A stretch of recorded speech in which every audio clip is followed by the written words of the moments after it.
إبراهيم إنك حميد مجيد اللهم بارك على محمد وعلى آل محمد كما باركت على إبراهيم وعلى آل إبراهيم إنك حميد مجيد ربي يسر ولا تعسر وتمم بالخير وبك نستعين يا فتاح يا فتاح يا فتاح رب زدنا علما رب زدنا علما رب زدنا علما. یہ ہم لوگ کر لیے تھے ہماری لاسٹ کلاس میں، بلکہ مکمل کرتے آ رہے تھے ہم لوگ کہ کس طرح سے سورہ ہمارا چل رہا ہے، سورہ مؤمن یا سورہ غافر کا آیت نمبر 9 تک ہمارا ہوا تھا، جس کے اندر ہم لوگ عرش کے ملائکہ. اچھا میرا جو ہے اپلوڈ انشاءاللہ کر دوں گی، میں اپلوڈ نہیں ہوا شاید، میں چیک نہیں کی تھی، تو انشاءاللہ آج میں دونوں ریکارڈنگس اپلوڈ کر دوں گی. اور ہم لوگ اس دن جو ہے عرش کا کر رہے تھے، عرش کے فرشتے کس طرح سے عرش کو اٹھائے ہوئے ہیں اور حاملین عرش کا، اس کے ہم نے واقعات بھی پڑھ لیے تھے کس طرح سے ہے سارا کچھ. آج ہم آیت نمبر 10 سے سٹارٹ کریں گے انشاءاللہ. تو پیچھے آیت جو تھے ہمارے، اس کے اندر قرآن پاک کی حقانیت اور اس کے وحی الہی ہونے کا ذکر ہوا، پھر اللہ تعالیٰ کی 8 صفات کے بارے میں بیان ہوا تھا، اور کافروں کے طرز عمل کے بارے میں، جو تھوڑا سا ریوائز کر کے آ جاتی ہوں تو آپ لوگ کو تھوڑا یاد آ جائیں گا. اپلوڈ بھی نہیں ہوا نا اس کا. یہاں پر اللہ سبحانہ و تعالیٰ کا، اللہ تعالیٰ کی قرآن کا نازل ہونا اللہ کی طرف سے جو زبردست ہے، سب کچھ جاننے والی. یہاں سے اللہ کی صفات 8 صفات بیان ہوئی، عزیز ہے، علیم ہے، پھر آگے جائے غافر الذنب قابل التوب و شدید العقاب اور ذی الطول. آپ کو بتائی تھی میں کہ تینوں رحمت کے صفات میں ایک جو ہے زبردست ہے، پکڑنے والے، شدید العقاب جو ہے سخت سزا دینے والے ہیں. یہ ہم نے اس کی تشریح پوری کی پوری کر لی تھی کہ کس طرح سے سختی کے ساتھ عذاب دینے سے یہ نہیں کہ انسان گناہ کرتے چلا جائے بے باک ہو کے پھر اس کی پکڑ بھی نہیں ہوگی. اللہ تعالیٰ رحم تو فرماتے ہیں، معاف بھی فرماتے ہیں، غافر الذنب بھی ہے، گناہوں کو بخشنے والے بھی ہے اور توبہ قبول کرنے والے بھی ہے اور بہت زیادہ فضل کرنے والے بھی ہے. لیکن ساتھ ساتھ جو ہے انسان اگر ڈھیٹاگی کے ساتھ میں عمل گناہ کے اوپر ڈٹا رہے تو پھر اللہ سبحانہ وتعالیٰ پکڑنے والی بھی ہے. دنیا میں تو اس کو ڈھیل دی جاتی ہے، ہر انسان کو جو اعمال کرتا ہے دنیا میں ہر کسی کو ڈھیل دی جا رہی ہے، اور پکڑ وہاں پر زیادہ تر دنیا میں تھوڑی بہت ہوتی ہے، لیکن آخرت میں بہت زبردست پکڑ ہوگی. آگے جو فرما دی کہ لا الہ الا ہوا الیہ المصیر، اسی کی طرف لوٹ کر جانا ہے، وہی ہے تو وہی برحق ہے، معبودیت عبادت کے لائق وہی ہے، اور اسی کی طرف ہم سب کو لوٹ کر جانا ہے. آگے ما یجادل فی آیات اللہ الا الذین کفروا، یہاں پر ہم نے پڑھ لیا تھا کہ اللہ کی آیات میں جھگڑے نہیں کرتے مگر صرف وہ لوگ جنہوں نے کفر کیا ہے. تو یہاں پر جھگڑوں کی وجہ جو بتائی گئی تھی یعنی وہ انکار تھا، اور انکار کے 2 ہم نے پڑھ لیے تھے تفسیر کے اندر.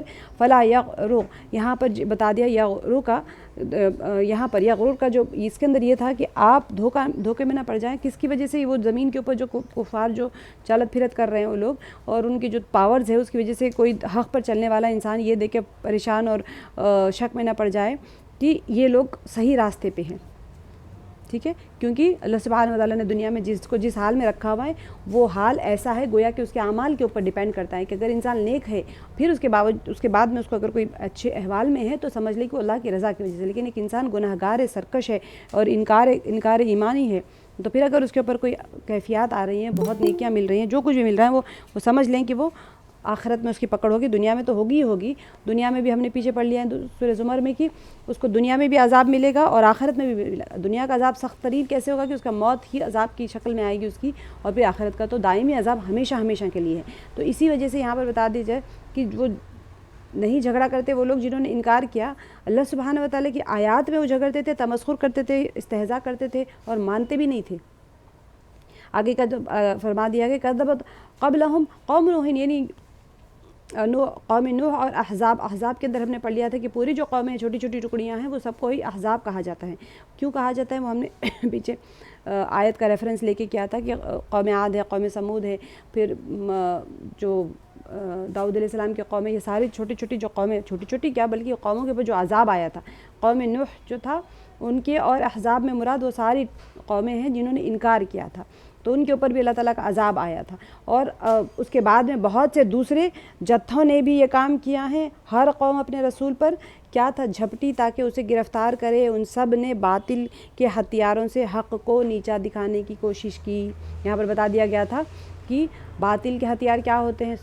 ایک تو ظاہری ہتھیار ہوتے ہیں، لیکن گمراہی کو پکڑ کے انہوں نے حق کے ساتھ بھی جنگ و جدال کیا، جھگڑا کیا اور رسولوں کے اوپر بہت زیادہ ظلم کیا تھا.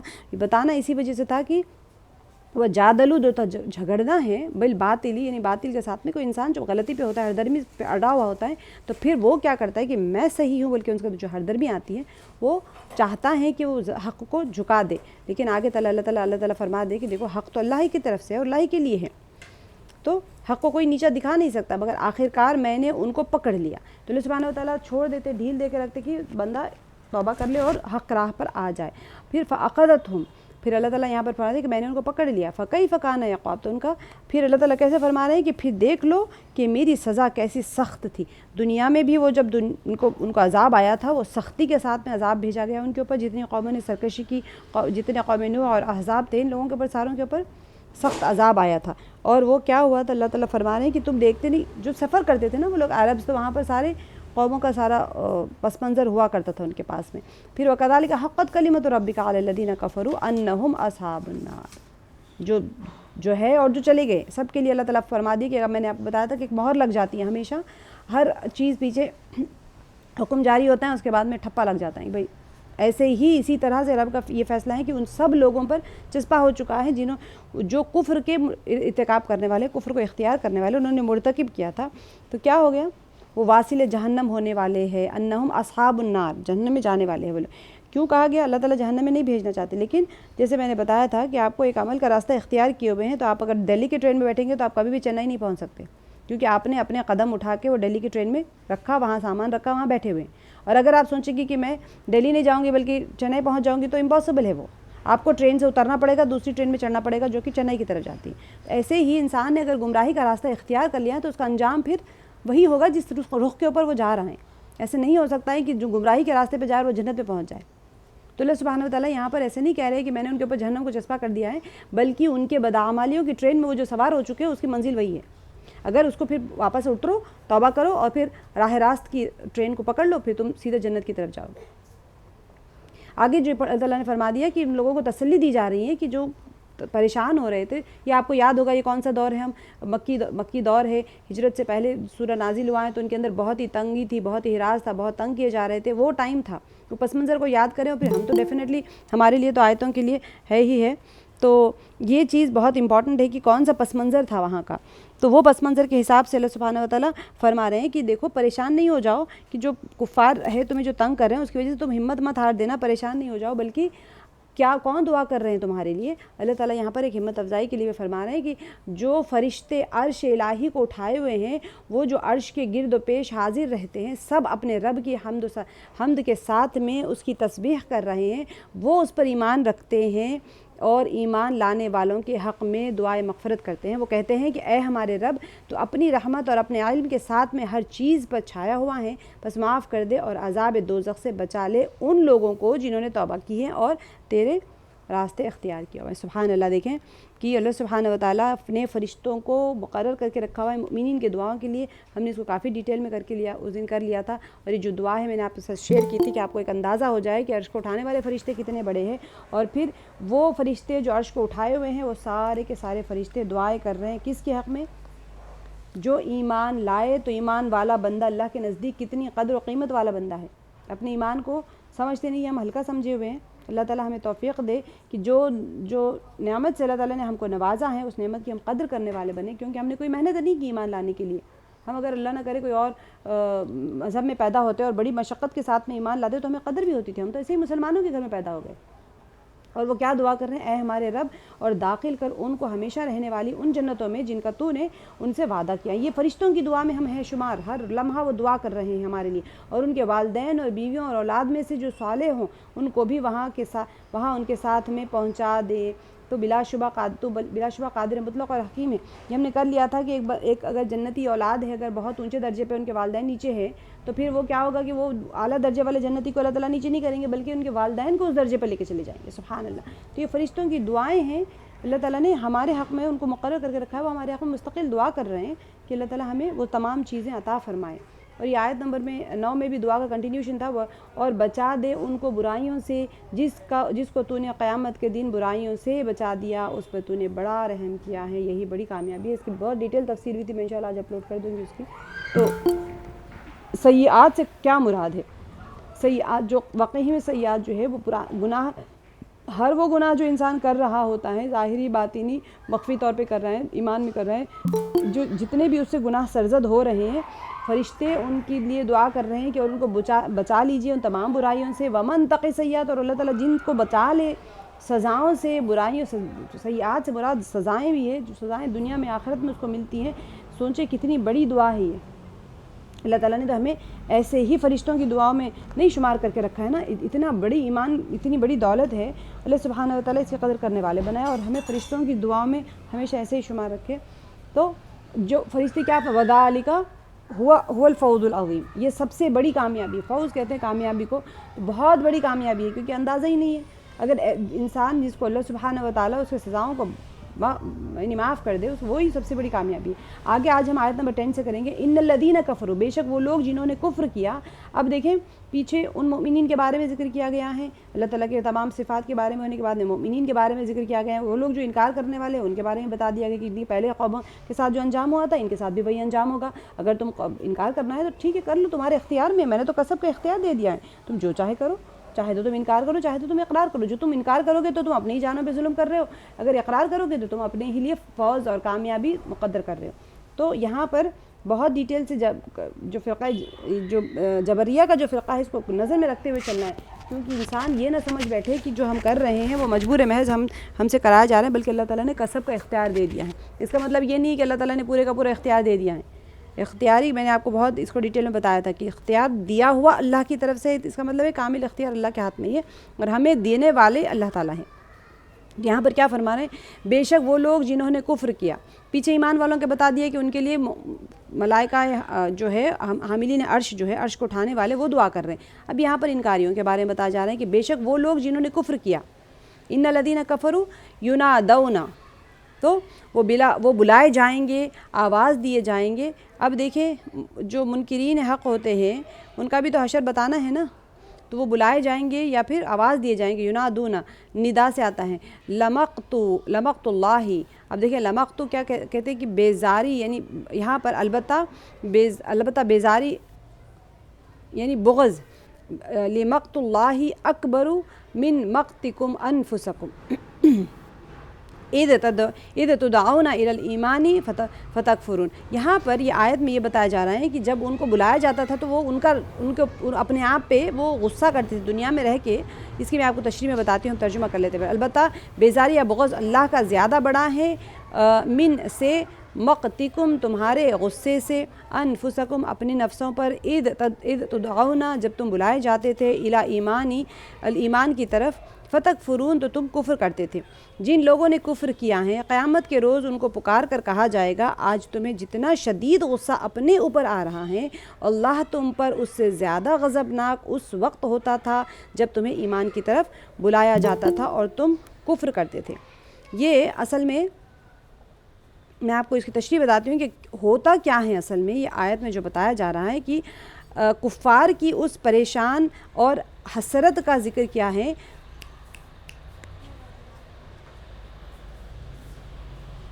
یہاں پر بیٹھو، کوئی آئے تو انٹر کرو کلاس میں. تو یہاں پر پریشان اور حسرت کا ذکر کیا جا رہا ہے جو ان کو قیامت کے روز پیش آئے گا.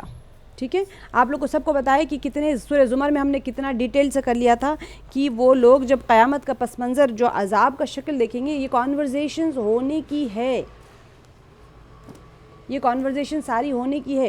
جو گنہگار ہوں گے، جو انکاری ہوں گے، وہ جو باتیں کریں گے، یہ ساری حوامیم میں بھی بتائی جا رہی ہے، سورہ زمر بھی بتایا گیا ہے اور بہت ساری صورتوں میں کانورزیشن ہوگا ان کی سوچ، ان کی فکر، ان کا رونا، ان کا تفکرات، ان کے احساسات، ساری چیزوں کو اللہ تعالیٰ نے بیان کر دیا ہے. تو یہاں پر بھی یہ وہ منظر پیش کیا جا رہا ہے جہاں پر ان کو پریشانی ہوگی، وہ پریشان ہوں گے، حسرت میں ہوں گے. وہ کیا کریں گے وہاں پر؟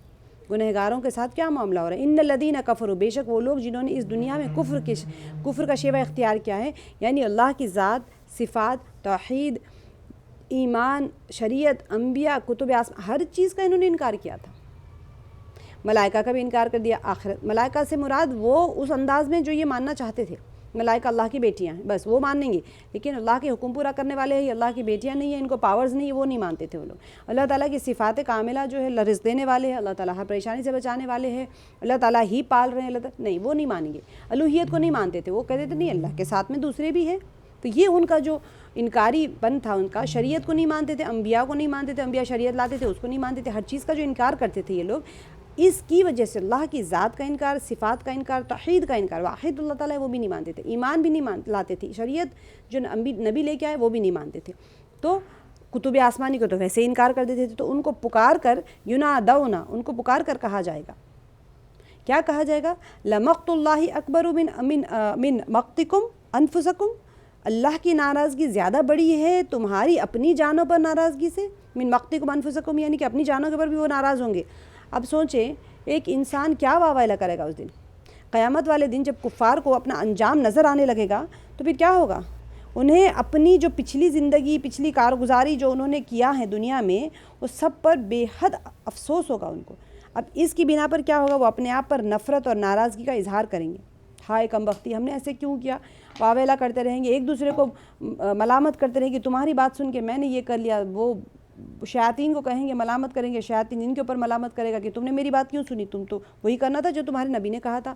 اور جو پیشوا ہوں گے، ایک دوسرے کے جو ہیڈز ہوتے ہیں نا، ریلیجس ہیڈز ہوتے ہیں، سب مل کے پیشواؤں کو گالیاں دیں گے، پیشوا کہے گا میں نے کب کہا تھا تمہیں میری یہ ایک بڑا ہی افسوس کا اور چیخ و پکار کا ماحول ہوگا، ایک دوسرے کے اوپر ملامتیں کریں گے، بددعائیں دیں گے ایک دوسرے کو۔ اس عالم میں ان سے کہا جا رہا ہے کہ یہ تمہاری جو ناراضگی تم اپنے اوپر کر رہے ہو نا، اپنے آپ پر نفرت اور ناراضگی کا جو تم اظہار کر رہے ہو، وہ ہم دنیا میں غلط راستے پر چلتے رہے جس کی وجہ سے یہ انجام بد دیکھنا پڑ رہا ہے، مگر کیا ہوگا؟ ادھر سے آواز آئے گی کہ آج اللہ تعالیٰ تم سے جس قدر ناراض ہیں، تمہاری اپنی جانوں پر ناراضگی تو جو تم کر رہے ہو اس کے مقابلے میں کوئی حیثیت نہیں رکھتا، اللہ کی ناراضگی تمہاری ناراضگی سے بہت زیادہ شدید ہے۔ دنیا میں جب ان کو کیسے بتایا جا رہا ہے، دیکھیں آیت میں سبحان اللہ تعالیٰ کیسے ہمارے ساتھ بات کرتے ہیں، فرمایا اللہ کی ناراضگی تو اس وقت بھی بڑی تھی اذ تدعون الی الایمان، جب تمہیں بلایا جاتا تھا ایمان کی طرف۔ دنیا میں جب بندہ یہاں پر ایمان کی طرف بلایا جاتا تھا، دعوت دی جاتی تھی، تو وہ کیا کرتے تھے؟ جب تمہیں ایمان کی دعوت دی جاتی تھی تو فتکفرون، تو وہ کیا کرتے تھے؟ ایمان انکار کر دیتے تھے، تو تم اسے قبول کرنے سے انکار جب کر دیتے تھے تو تمہارے پاس اللہ کے نبی آئے، کتابیں آئیں جن کے ذریعے سے تمہیں اللہ کے احکام اور شریعت پہنچائی گئی تھی، مگر تم اس وقت غرور اور تکبر میں مبتلا ہو کر ہر چیز کا انکار کر رہے تھے۔ جب تمہیں وقوع قیامت کے واقع ہونے کا اور انسان کے اعمال نامے کا محاسبہ ہوگا، حساب کتاب کیا جائے گا، اس سے ڈرایا جاتا تھا، تو کیا کرتا تھا بندہ؟ تو اس وقت بھی انکار کرتے تھے اور کہتے تھے کہ کوئی قیامت نہیں آنے والی۔ ہم نے پڑھا ہے نا سورہ یاسین میں، ہڈی بوسیدہ بورا لا کے ایسا کر کے چرا کر کے ہوا میں اڑا دیا، یہ کیا دوبارہ اٹھائے جائیں گے؟ بوسیدہ ہونے کے بعد میں کیا یہ سب جوڑ کے اللہ تعالیٰ پھر سے بنائیں گے؟ اللہ تعالیٰ نے کیا کہا کہ کس بات پہ کر رہا ہے تو تم جو آج کھڑے ہو یہ تم کہاں سے آ گئے؟ جو تمہیں بنا سکتا ہے کہ اب بوسیدہ ہڈی سے نہیں دوبارہ اٹھا سکتا ہے؟ اپنے آپ پہ تو غور کر کے دیکھ، تو ایک ناپاک نطفہ تھا۔ تو یہ جو دنیا میں استہزاء کرتے تھے، مذاق اڑاتے تھے ہر چیز کا، تو وہاں پر جو ان کے اس وقت بھی وہ لوگ دنیا میں جب انکار کرتے تھے، تو جیسے انکار کرتے تھے تو کوئی محاسبہ نہیں ہوگا، کوئی سزا اور جزا نہیں ہے، تو اللہ تعالیٰ تو اس وقت بھی تم سے سخت ناراض تھے۔ آخر وہ تم سے کیوں ناراض نہ ہوتے جبکہ تم حق کی بجائے باطل کے سارے کاموں میں اپنی سربلند گھوما کرتے تھے، بہت زیادہ یعنی اس میں حصے لیا کرتے تھے، تو توحید کے بجائے شرک اور کفر کو اختیار کر رکھا تھا۔ تو یہاں پر یہ آیت کے ذریعے سے یہی بتایا جا رہا ہے کہ اس وقت قیامت میں انسان کا بڑا برا حال ہوگا، اپنے آپ پہ افسوس کرتا رہے گا، تو اللہ کا غصہ اس سے بھی کئی گنا زیادہ ہوگا جو انسان اپنے آپ پر ملامت کر رہا ہوگا، غصہ ہو رہا ہوگا اپنے آپ پر۔ اور حالانکہ دنیا میں بھی اللہ کو غصہ رہتا تھا، لیکن کیا ہوا؟ دنیا میں پکڑ نہیں ہوئی، منہ کے بل گھسیٹ کے آگ میں نہیں پھینکا گیا، بس مہلت دی گئی ہے دنیا میں، ٹھیک ہے؟ یعنی کفار جب قیامت کے روز دیکھیں گے کہ انہوں نے دنیا میں شرک اور جتنی بھی دہریت کہتے ہیں اس کو، ایتھیسٹ کو کہتے ہیں، ٹھیک ہے، تو انکار، آخرت کا بھی انکار کیا، رسولوں کی بھی مخالفت کی، اس پر خوب جمے رہے، تو کیا ہوگا؟ جتنا بھی ان کا حیات کا تھا وہ سارے کا سارا بنیاد اسی کے اوپر رکھا ہوا تھا، انہوں نے یہ حماقت کرتے تھے، یہ متکبرانہ انداز میں رہتے تھے، اور اس حماقت کی بدولت اب وہ کس انجام بد سے آ کے دوچار ہو گئے ہیں، تو وہ اپنی انگلیاں چبائیں گے اور جھنجلا کر اپنے آپ کو خود کوسنے لگیں گے۔ بہت ہی سخت ترین وہ ماحول ہوگا وہاں کا۔ دیکھیں انسان کو جب بہت سارا سرمایہ، اس کا قیمتی سرمایہ لٹ جاتا ہے نا، تو کتنا افسوس کرتا ہے، وہ اپنے آپ پہ ہی واویلا کرتا ہے۔ تو سب سے بڑا قیمتی سرمایہ جو تھی وہ حیات تھی، جو وہاں پر لٹ گئی۔ اعمال نامہ لے کے جانا تھا، وہاں کچھ نہیں ہے، خالی ہاتھ ہے، بلکہ انکار اور کفر کے ساتھ کھڑا ہے بندہ۔ تو اس وقت فرشتے ان سے پکار کر کہیں گے کہ آج تمہیں اپنے اوپر بڑا غصہ آ رہا ہے، مگر کل جب تمہیں اس انجام سے بچانے کے لیے اللہ تعالیٰ کے انبیاء اور دوسرے نیک لوگ تمہارے پاس آتے تھے، براہ راست تم کو سناتے تھے، تمہیں دعوت دیتے تھے اور تم ان کی دعوت کو ٹھکراتے تھے، تو اس وقت اللہ تعالیٰ کا غضب اس سے زیادہ تم پر بھڑکتا تھا۔ اب جو تمہیں آ رہا ہے، اللہ تو اس وقت بھی ناراض تھے تم سے، اب تو بہت زیادہ ناراض ہیں۔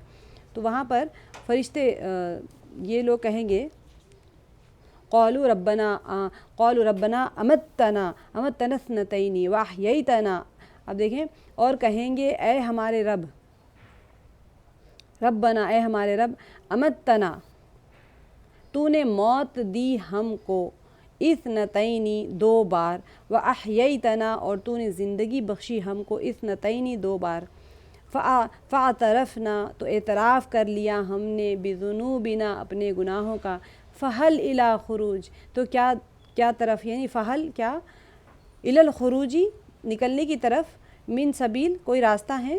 کیا وحشتناک ماحول ہوگا، سوچیں آپ۔ وہ کہیں گے کہ اے ہمارے رب، تو نے واقعی ہمیں 2 دفعہ موت دی اور 2 دفعہ ہمیں زندگی دی، اب ہم اپنے قصوروں کا اعتراف کرتے ہیں، کیا اب یہاں سے نکلنے کی بھی کوئی سبیل ہے؟ تو یہ جو ان کا ایک سوچے کیا حال ہوگا۔ اب وہ وہاں سے نکلنا چاہ رہے ہیں، کیوں نکلنا چاہ رہے ہیں؟ ہم نے پہلے ہی آلریڈی سورہ زمر میں پڑھ لیا ہے کہ وہ نکلنا کیوں چاہ رہے ہیں وہاں سے۔ وہ ان کا ارادہ ہے کہ جائیں گے زمین کے اوپر، ہمیں زمین کے برابر کرۂ زمین کے اتنا اور ڈبل ہمیں اگر پیسہ دے دیا جائے، مال دے دیا جائے تو کیا کریں گے؟ فدیہ دے کے ہم اپنی جانوں کو چھڑا لیں گے اور جا کے دنیا میں بہت نیکیاں کر کے آئیں گے اور یہاں پر دوبارہ سے ہم جنت کے مستحق ہو جائیں گے۔ اب وہ ایسے نہیں ہے کہ دوزخ سے بھاگ جائیں گے اور کہیں رہ جائیں گے جا کے جنگل میں، ایسے نہیں ہے۔ وہ چاہتے ہیں کہ دنیا میں آئیں، بہت سارے نیک اعمال کر کے اس جنت میں جائیں جس کا انہوں نے اب مشاہدہ کر لیا ہے، حق الیقین ہو گیا نا، دیکھ لیا آنکھوں سے، تو ان کو پتہ ہے کہ بھئی جنت میں جانا ہے، یہ دوزخی جنت ہے، اس کے علاوہ کوئی راستہ نہیں، کہیں نہیں جانا۔ تو وہ اس وقت اپنی جان کا فدیہ دیں گے اور مانگیں گے کیا؟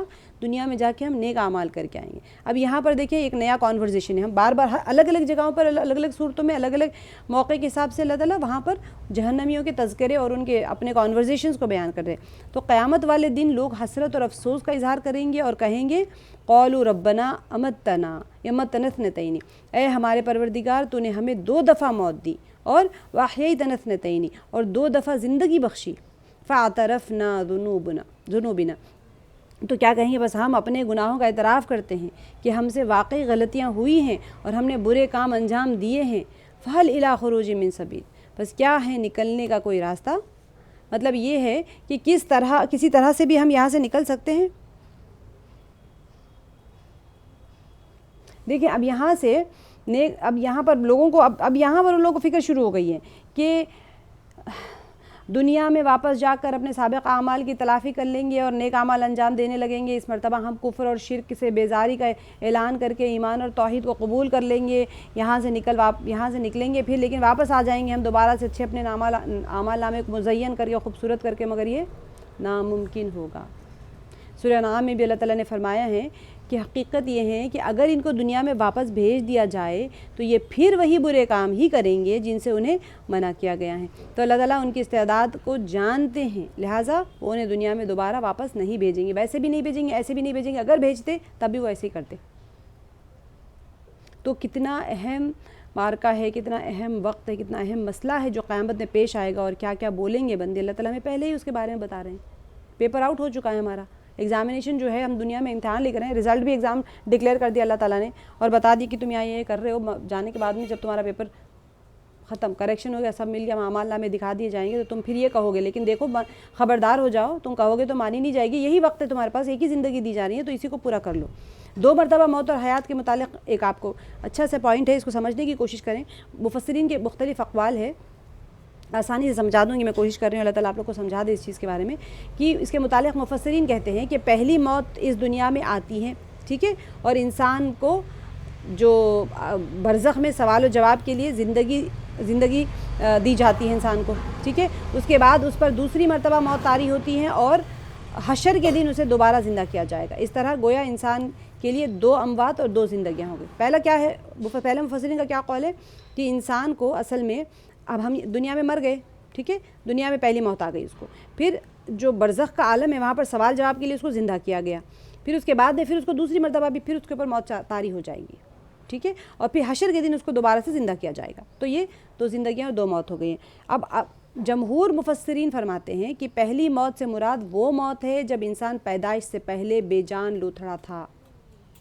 ٹھیک ہے، پھر حمل کے 4تھے مہینے میں شکم ماں کے پیٹ میں کیا ہو گیا، اس میں اللہ نے روح الہی ڈالی فرشتوں کو بھیج کے، تو اس کو زندگی حاصل ہو گئی. یہ پہلی زندگی. پہلی موت کیا تھی؟ وہ انسان پیدائش سے پہلے جو بے جان گوشت کا لوتھڑا تھا، اس کا وجود تھا نا، تو اس کی پہلی موت تھی. پھر اس کو زندگی ملی ہے، پہلی زندگی. جب انسان پیدا ہو کر اپنی زندگی پوری کرتا ہے تو اس پر اس دنیا میں موت طاری ہو جاتی ہیں. یہ اس کی دوسری موت ہوگی، اور قیامت والے دن دوبارہ زندگی اس کی جو دوسری زندگی ملتی ہے تو وہ دوسری زندگی ہوگی. تو یہ اس نظریے کے ثبوت میں مفسرین سورہ بقرہ کی آیت نمبر 28 جس میں اللہ تعالیٰ کا ارشاد ہے کیف تکفرون باللہ وکنتم امواتا فاحیاکم ثم یمیتکم ثم یحییکم ثم الیہ ترجعون. اس میں اللہ تعالیٰ نے فرمایا تھا. اب مفسرین حقانی فرماتے ہیں کہ آخرت کی زندگی، تیسرا قول ہے، پہلے دوسرا قول ہو گیا. آپ کو 3 مفسرین کے اقوال میں بتا رہے ہیں، آپ لوگوں کو سمجھنے کی کوشش کریں، تینوں بھی اپنی اپنی جگہ صحیح ہوتے ہیں. مفسرین حقانی فرماتے ہیں کہ آخرت کی زندگی کا آغاز کیسے ہوا. آخرت کی زندگی، آپ جیسے دنیا سے مر گئے تو آخرت کی زندگی آغاز ہوتا ہے عالم برزخ سے شروع ہوتا ہے. تو جب کسی انسان کو قبر میں دفنا دیا جاتا ہے تو اس کی روح کو دوبارہ لوٹا دیا جاتا ہے، اور پھر اسے مرنے والے سے دوبارہ سوال جواب ہوتے ہیں. اس ابتدائی حساب کتاب کے بعد بھی روح کا تعلق جسم کے ساتھ کسی درجے تک قائم رہتا ہے. ٹھیک ہے، تو جب ہی اس کو انسان کے جسم کے ساتھ تعلق ہوتا ہے، جسم ختم ہو گیا، جسم کیا ہو گیا واللہ عالم، دیکھنے میں تو وہاں کچھ نہیں ہوتا، ہڈیاں بوسیدہ ہوتی ہیں، لیکن جسم ہوتا ہے، اس کے ساتھ اس کا کنیکشن ہوتا ہے، تو سزا یا راحت کا احساس ہوتا رہتا ہے. قرآن کی بعض آیات اور بہت ساری احادیث صحیحہ سے برزخ کی سزا یا جزا کا ثبوت ملتا ہے. لوگ مانتے نہیں ہیں عالم برزخ کے بارے میں. کفار مکہ جو ہوتے تھے وہ کہتے تھے کچھ نہیں ہے، سب ختم ہو گیا تو ختم ہو گیا، پھر وہ حساب کتاب کہاں ہوگا، روح کے اوپر ہوگا یا جسم کے اوپر ہوگا، جسم تو ختم ہو گیا تو روح کے اوپر کیسے عذاب ہو سکتا ہے. یہ سوال اٹھایا کرتے تھے وہ لوگ. تو یہ بتایا جا رہا ہے کہ قرآن کے بعض آیات اور احادیث صحیحہ کے ذریعے سے یہ ثابت ہوتا ہے کہ برزخی زندگی ہے اور وہاں پر سزا اور جزا کا ثبوت بھی ہے. اچھا، بعض جو ہے وہ ایک گمراہ فرقے ہے، وہ اس کو مانتے ہی نہیں ہیں بالکل بھی. ان کے بھی الگ قسم کے عقائد ہوتے ہیں. کسی کا مائک کھلا ہے، مجھے آواز نہیں آ رہی ہے تو آپ لوگ مائک ابھی بند رکھیں، کلاس کے اینڈ میں بتاؤں گی آپ لوگ. قبر کی زندگی کو مکمل قید کے بجائے ادنا درجے کے حوالات کی زندگی سے تعبیر کیا جا سکتا ہے. ایک ہوتا ہے، ریشما آپ کا مائک کھلا ہوا ہے، ایک ہوتا ہے کہ قبر کی زندگی جو ہوتی ہے، مائک کھلا ہوا ہے، کیمراز کسی کھلے ہیں، آپ لوگ بند کر لیجیے گا، مائک بھی کھلے ہیں.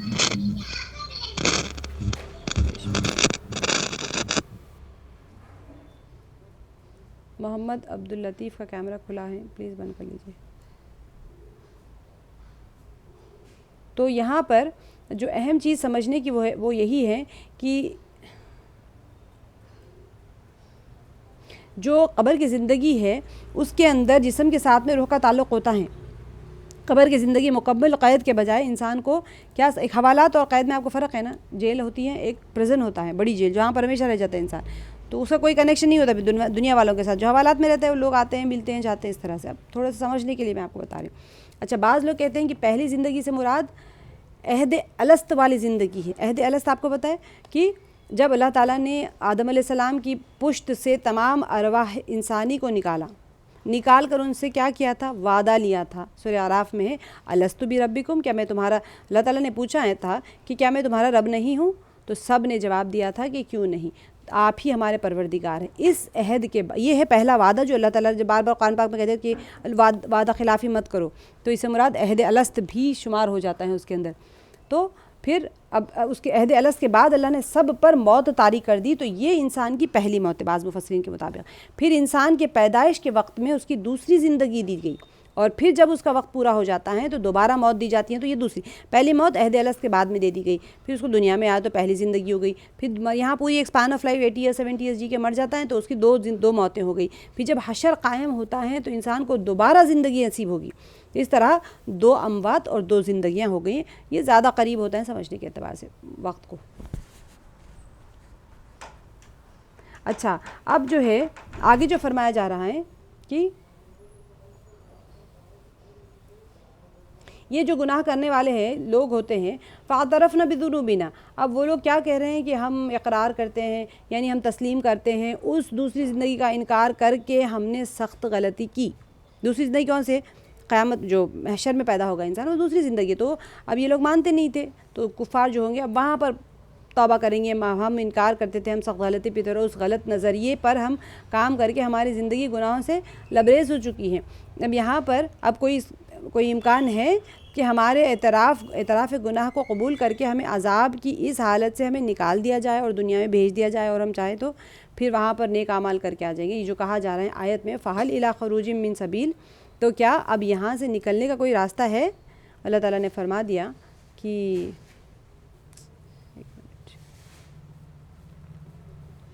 یہ جو ان کا جو ایک پریشانی والا منظر ہے اس میں اللہ تعالیٰ فرما رہے ہیں کہ یہاں پر کوئی راستہ ہے ہی نہیں وہاں سے نکلنے کا. ذَلِكُمْ بِأَنَّهُ إِذَا دُعِيَ اللَّهُ وَحْدَهُ كَفَرْتُمْ، یہ بات بوجہ اس کے کہ بے شک وہ جب پکارا گیا اللہ کا اکیلے اسی کو کفر کیا تم نے. یعنی کہ ذالکم، یہ کیوں نہیں بھیجا جائے گا ان لوگوں کو دنیا میں؟ تو جواب ملے گا کہ یہ حالت جس میں تم مبتلا ہو اس وجہ سے ہے کہ جب اکیلے اللہ کی طرف بلایا جاتا تھا. اب یہ سارا فائنل ہو چکا ہے، تم یہاں سے اب کہیں نہیں جانے والے، پلٹ کے نہیں جانے والے. تو لوگ اگر پوچھیں گے کہ بھئی ہمیں تو بھیجیں، تو اسی وجہ سے بتایا جا رہا ہے کہ جو تم جس حالت میں آج کھڑے ہو نا پریشانی والی، تو یہ اذا دعی اللہ، جب پکارا گیا، اتنی سخت آیات ہے نا یہ. اگر انسان بیٹھ کے اکیلے میں ٹھنڈے ذہن سے پڑھے نا تو ہمارے اوپر کتنی چیزیں اس کی پوری بیٹھتی ہیں بتائیں. دعی اللہ یعنی اللہ کی طرف پکارا جانا. جب اکیلے اللہ کی طرف بلایا جاتا تھا، کفر تم، تو تم ماننے سے انکار کر دیتے تھے. وَإِن یشرک، اور اگر شرک کیا گیا بھی ساتھ اس کے، تو مینو، تو تم مان گئے. یعنی کہ جب اس کے ساتھ دوسروں کو بلایا جاتا تو تم مان لیتے تھے. فَالْحُكْمُ لِلَّهِ الْعَلِيِّ الْكَبِيرِ، تو فرمایا ہے کہ اب فیصلہ اللہ بزرگ و برتر کے ہاتھ میں ہے. اگر ہم یہ سوچیں کہ آیت یہ کفار کے لیے ہے تو پھر ہم آرام سے بیٹھے رہیں گے کہ یہ آیت ہمارے لیے نہیں ہے. ہوتا ہے نا یوزولی، اگر آپ کہیں بیٹھے ہیں، اگر کہا جائے کوئی چیز بانٹ رہے ہیں، آپ کہیں کہ بھئی روٹی جس کو کھانا ہے روٹی لے لیں، تو آپ جب چاول آ رہا ہے تو آپ کہیں گے کہ بھئی یہ روٹی چاول میرے لیے نہیں ہے، یہ روٹی کھانے والوں کے لیے. آپ جب چاپ بیٹھیں گے اس کو دیکھیں گے بھی نہیں، اس کو لینے کی طلب بھی نہیں ہوگی. اگر یہ سوچ لیں کہ بھئی اگر بھوک لگ رہی ہے تو میں روٹی اور چاول کچھ بھی کھا سکتی ہوں جو ڈائبیٹک نہیں ہے، تو پھر اس کی رغبت ہوگی اس کو دیکھنے کے لیے، ہے نا. اگر آپ یہ آیت کو سمجھیں گے کہ یہ کفار کے لیے، تو آپ آرام سے بیٹھے رہیں گے کہ آیت میرے لیے ہے ہی نہیں. لیکن سوچیں اگر اس کو کہ اللہ تعالیٰ کی طرف بلایا جانا، دعائی اللہ، کیا ہم کتنے باتوں پہ انکار کر رہے ہیں آج؟ علماء جتنے ہیں، محدثین جتنے ہیں، مفسرین جتنے ہیں، سب لوگ انسان کو گناہ سے بچ کے اللہ کی راہ کی طرف بلا رہے ہیں نا. دیکھو بھئی گناہ مت کرو، چوری مت کرو، دھوکہ مت دو کسی کو. یہ بھی تو اللہ کی بات ہے نا. اللہ اکیلے واحد کی ہی تو کلام ہے، اللہ کے ہی احکام ہے، اللہ کی طرف ہی تو بلانا ہے. کیا وہ اپنے گھر سے تو باتیں پیدا کر کے نہیں لائے ہیں؟ اللہ کے احکامات کو بیان کر رہے ہیں. کیا ہم مان رہے ہیں ان باتوں کو؟ کیا ہم کفر تم میں نہیں آ رہے؟ کفر کیا تم نے، تم نہیں ماننا ہے. اگر نہیں مان رہے تو ہم انکار کر رہے ہیں نا. تو اللہ کے احکامات کو انکار کریں گے تو کیا ہوگا؟ وہیں آگے جو اگر ہم کہہ لیں کہ وہیں یشرک، اور اگر شرک کیا گیا ساتھ اس کے، تو مان گئے. جو شریک کون ہے؟ ہماری اپنا نفس. ہمارا اپنا نفس کہہ رہا ہے کہ تم یہ غلط کام کرو، اور ہم مان رہے ہیں اپنی نفس کو، تو ہم نے اللہ کے حکم کے ساتھ میں اپنے نفس کو شریک کر لیا ہے. اگر انسان اپنی اصلاح چاہتا ہے نا تو پھر ایک ایک آیت ایسی ہے جیسے کہ ننگی تلوار ہے، اور ہماری ہر روز ہمارے اعمال کے اور ہمارے جتنے جائزے لینے کے لیے کافی ہو جائے گی. ہمارے جو ہم نے خود فام اپنے ذہن میں بنا کے رکھے نا، ہم بڑے نیک ہیں، تسبیح پڑھ رہے ہیں، مصلی کے اوپر بیٹھے ہیں، قرآن پڑھ رہے ہیں، ہم سوچتے ہیں بڑے نیک ہیں، جنت تو اللہ نے ہمارے لیے بنائی. بے شک ہمارے لیے بنائی ہے، اللہ نے جنت ہمارے لیے بنائی. حاملین عرش ہمارے لیے دعا کر رہے ہیں. لیکن اگر ہم جائزہ لیتے بیٹھے نا تو کتنے احکامات کو ہم کھلے عام توڑ رہے ہیں. فاسق فاجر کے اگر آپ ڈیفینیشن سنیں گے تو آپ حیران ہو جائیں گے کہ میں کیا ہوں آخر، آج مومن ہوں یا میں فاسق ہوں فاجر ہوں. اتنے اس کے ڈیفینیشنز دیکھیں گے تو حیران، ہر کھلے عام آج اللہ کا حکم توڑا جا رہا ہے، کھلے عام. جب کہ نبی صلی اللہ علیہ وسلم کے زمانے میں پکا ٹھکا جو منافق ہوتا تھا وہ بھی جماعت کی نماز چھوڑنے کی جرت نہیں کرتا تھا. آج تو کھلے عام مومن، اذان ہو رہی ہے مسجد کے باہر کھڑے ہیں آرام سے باتیں کرتے ہوئے، اللہ تعالیٰ بلا رہے حی علی الصلاۃ حی علی الفلاح، آؤ کامیابی کی طرف، آؤ کامیابی کی طرف. کون جا رہے ہیں بتائیے؟ نماز کی طرف. اللہ کا بلاوا نہیں ہے وہ، دعائے اللہ نہیں ہے وہ، کہ جب اللہ پکارا گیا اللہ کا، جو اللہ کی پکار ہے، اللہ کی طرف بلایا جا رہا ہے، تو کیسے کھڑے وہاں پر؟ سوچیں.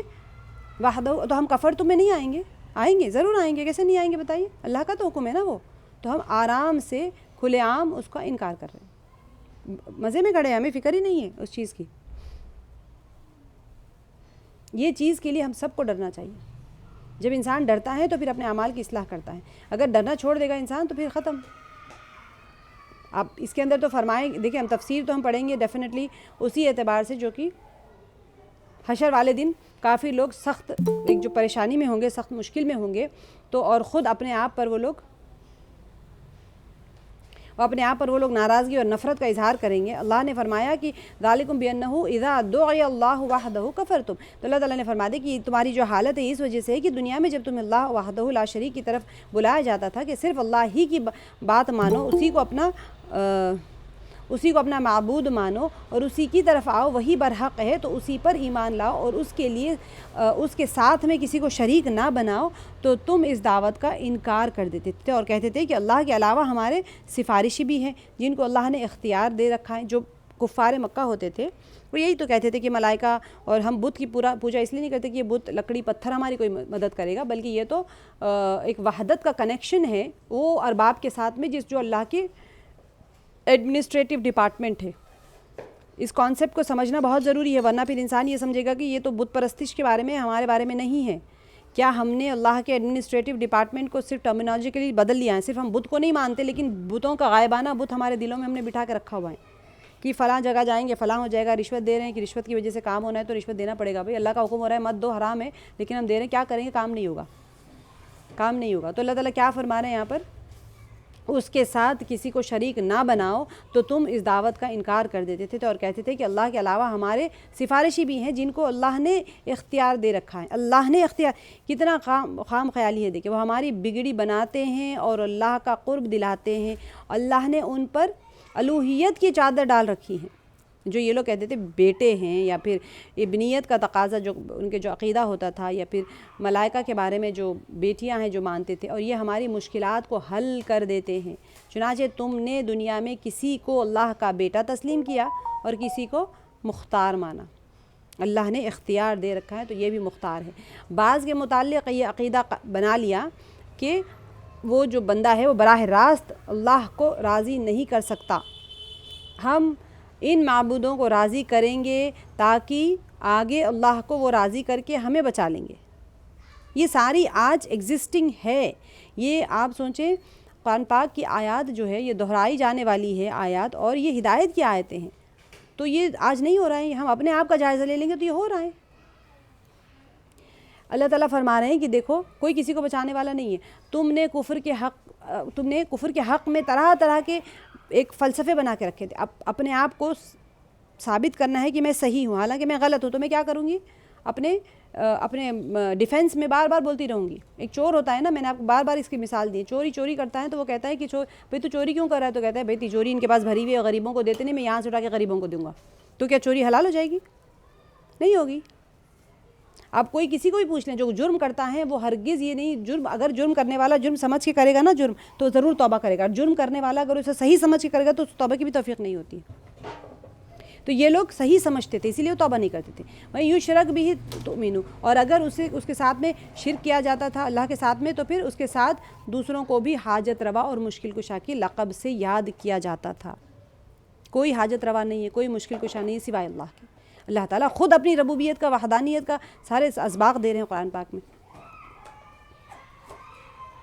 اب یہاں پر ان کو جتنے جو جس کو سجدے کیے جاتے تھے ان کے بارے میں، کیونکہ مشرکین مکہ سے مخاطب ہے نا اللہ تعالیٰ، تو پھر وہ جا کے بتوں کو سجدے کرتے تھے. تم اس پر یقین کر لیتے تھے کہ یہ بالکل ٹھیک ہیں، جو بھی ہم کر رہے ہیں وہ ٹھیک کریں. مطلب یہ کہ تم ایمان اور توحید کا انکار کرتے تھے اور شرکیہ کاموں میں خوش ہوتے تھے.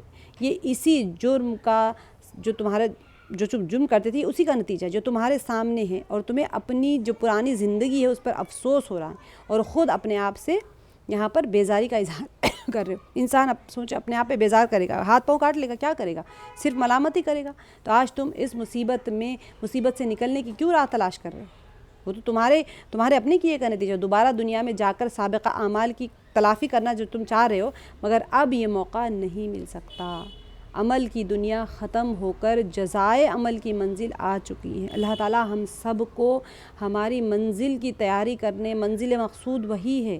جب جزا کی دنیا کھلے گی، جب جزائے عمل کی منزل سامنے آ جائے گی تو اس وقت عمل کا کوئی چانس نہیں ہوگا. آج چھوٹا سا چھوٹا عمل بھی محفوظ ہو رہا ہے. اخلاص کی بقدر جتنا اخلاص ہوگا اتنا درجہ دیا جائے گا. اللہ کے نزدیک محبوب ہے، وہ مقبول ہو رہا ہے عمل. تو یہاں پر یہ پس منظر ہونے والا ہے یہ سارا ماحول. اللہ تعالیٰ فرما رہے ہیں کہ حقیقت یہ ہے کہ جو آیت کے اینڈ میں اللہ تعالیٰ بتا رہے ہیں نا، فالحکم للہ العلی الکبیر، تو تم مان لیتے تھے. اچھا اب یہاں پر کیا ہوگا؟ حکم تو اللہ ہی کا ہے جو نہایت بلند بہت بڑا ہے، علی العظیم علی الکبیر جو بہت بڑا ہے. تو اب یہاں پر کسی کا حکم چلنے والا نہیں ہے، نہ کوئی سفارشی ہوگا. سفارشی ہوں گے، میں آپ کو بار بار سورہ بقرہ میں بتاتی تھی کہ نیک بندے ہوتے ہیں، عالم ہوتے ہیں، حافظ ہوتے ہیں، اولیاء اللہ ہوتے ہیں، نبی انبیاء ہوتے ہیں. یہ سب کو بخشش کروانے کا اختیار ہے، اللہ نے دیا ہے، لیکن خود اختیاری نہیں ہے وہ لوگ. اللہ کے اذن سے اللہ جس کو حکم دیں گے وہ سفارش کر سکتے ہیں، اور اللہ تعالیٰ سفارش بھی مانیں گے جس کی اللہ چاہتے ہیں. حق سے کوئی نہیں سفارش کروا سکتا وہاں پر کہ ہاں چلو میں جاؤں گا سفارش کر کے، نہیں. اللہ کے اذن سے، اللہ کی حکم سے ہی کسی کو وہاں پر، لیکن سفارش ہوگی، سفارشی ہوں گے وہاں پر. اور ضرور اپنے نیک اعمال کی، قرآن بھی جھگڑے گا. قرآن انسان کے لیے اللہ سے جھگڑے گا کہ بھئی یہ مجھے پڑھتا تھا، مجھے سمجھتا تھا، میرے اس کے اندر جو آپ نے فرمایا اس کے اوپر عمل کرتا تھا، راتوں میں دن میں پڑھتا تھا، نمازوں میں اور بنا نماز کے یہ پڑھتا تھا، تو وہ جھگڑا کہ اللہ اس کی مغفرت کروائیے. تو سبحان اللہ. تو فالحکم للہ العلی الکبیر، آج فیصلہ اللہ کے ہاتھ میں ہے جو بلند اور برتر اور بڑائی کا مالک ہے. آج کسی دوسرے کا حکم نہیں چل سکتا، ہر چیز اللہ وحدہ لا شریک کے اختیار میں ہے. تمہیں اب یہاں پر اللہ تعالیٰ فرما رہے ہیں کہ اس کے حکم کے سامنے سب کو اپنی گردن کو جھکا لینا ہوگا، اس کے علاوہ کوئی چارہ نہیں ہے. دیکھیں اصل میں کیا ہوتا ہے، حوامیم ہوں گے نا صورتیں جتنی بھی، بہت گہری آیتیں ہوتی ہیں. اس کے اندر اللہ سبحانہ وتعالیٰ کی بہت ساری باتیں ایسی کھلتی چلی جاتی ہیں. اسی لیے میں آپ لوگ کہہ رہی ہوں کہ حوامیم سے ایمان میں ترقی ہوگی، ایمان کے اوپر پڑھے ہوئے غفلت کے پردے ہٹ جائیں گے. بالکل ایسے آنکھ نظر کھل جاتی ہے نا انسان کی، وہ حق اور باطل کو فوراً پہچاننے لگ جاتا ہے. اسی لیے ان آیات کو اگر میں صرف ترجمہ کرتی چلی جاؤں گی تو اس میں کچھ بھی نہیں ہے سمجھانے والا. اب اگر میں آپ کی اس کو ترجمہ بتاؤں گی نا، کیا ہے اس کے اندر بتائیے گا کہ ایسا کچھ مشکل چیز ہی نہیں ہے. جواب ملے گا یہ حالت جس میں تم مبتلا ہو اس وجہ سے ہے کہ جب اکیلے اللہ کی طرف بلایا جاتا تھا تو تم ماننے سے انکار کر دیتے تھے، اور جب اس کے ساتھ دوسروں کو بلایا جاتا تھا تو تم مان لیتے تھے. اب فیصلہ اللہ بزرگ و برتر کے ہاتھ میں. اگر ہم صرف آیت کا ترجمہ کر لیں گے نا تو اس میں کچھ بھی ایسا ایکسپلینیشن کے لیے نہیں ہوتا ہے. لیکن جو آیات جس میں یقینی آیات ہوتی ہیں، جو یقین بننے والی آیات ہوتی ہیں، توحید کی آیات ہوتی ہیں، اس کو بہت گہرائی سے سمجھنا ہوتا ہے. باریک نکات ہوتے ہیں جس کو سمجھنا ہوتا ہے. تو اسی وجہ سے سورج سلو جائے گا، لیکن پھر یہ ہوگا کہ آپ لوگ کو ہر روز نئے نئے آپ کے ذہنوں کے اوپر سے پردے کھلتے چلے جائیں گے. جو ہم کیا ہوتا ہے، کنفیوژن کے پردے ہمارے ذہن کے اوپر پڑے ہوتے ہیں. حالات خراب ہو گئے نا، ہر کوئی کچھ نہ کچھ بولتا رہتا ہے، ہم کنفیوز رہتے ہیں. وہ کنفیوژن کے جو ہمارے آنکھوں کے، کانوں کے اوپر، دماغ کے اوپر، دل کے اوپر جو پردے پڑے، اللہ تعالیٰ خود بخود آیتوں سے اتار رہے ہوتے ہیں. اور اس کی برکت ہوتی ہے. دماغ نہیں لگائیں گے تب بھی اس کی برکت ہوتی ہے کہ وہ خود بخود سب ختم کر دیتا ہے دماغ کے اندر کے وہم و آپ کو. آگے کی آیت میں جو فرمایا جا رہا ہے، هو الذی یریکم آیاتہ وینزل لکم من السماء رزقا.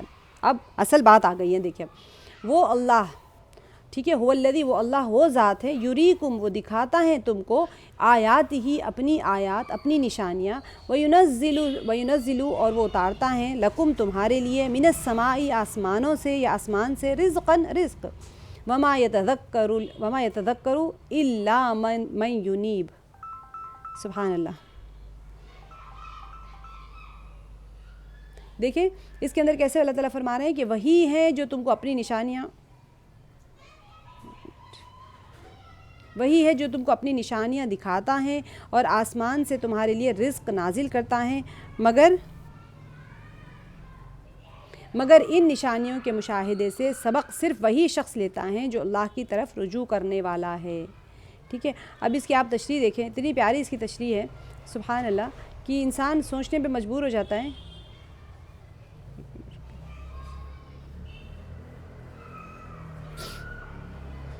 ہاں، هو الذی یریکم آیاتہ.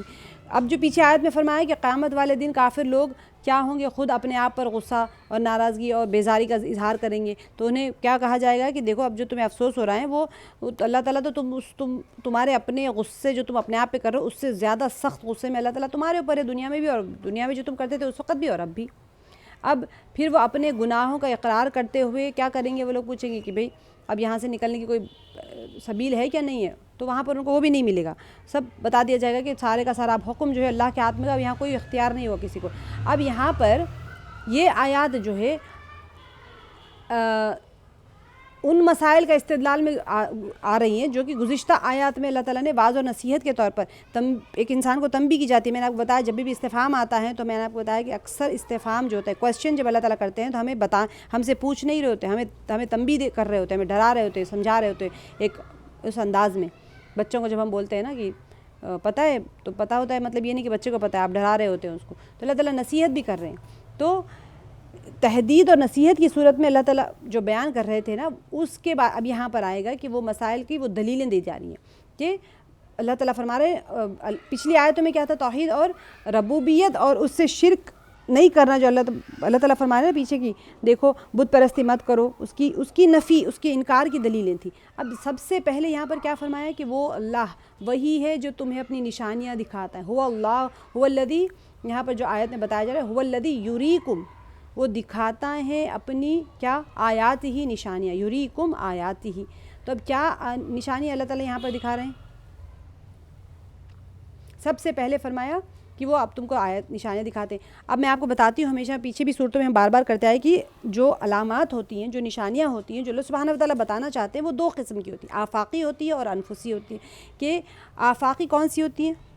آپ لوگ کب تک یاد ہو گیا ہوگا، آفاقی نہیں دور کو کہتے ہیں، افق ہم دور کو کہتے ہیں نا. تو آفاقی نشانی علامات کیا ہوتی ہیں اللہ تعالیٰ کی؟ جو زمین، آسمان، سورج، چاند، ستارے، سب چیزیں، ہماری ذات کے علاوہ ہر چیز جو ہم دیکھ رہے ہوتے ہیں ہمارے اطراف میں، اللہ تعالیٰ اس کے ذریعے سے اپنی وحدانیت، اپنی کبریائی کو بیان فرما رہے ہوتے ہیں.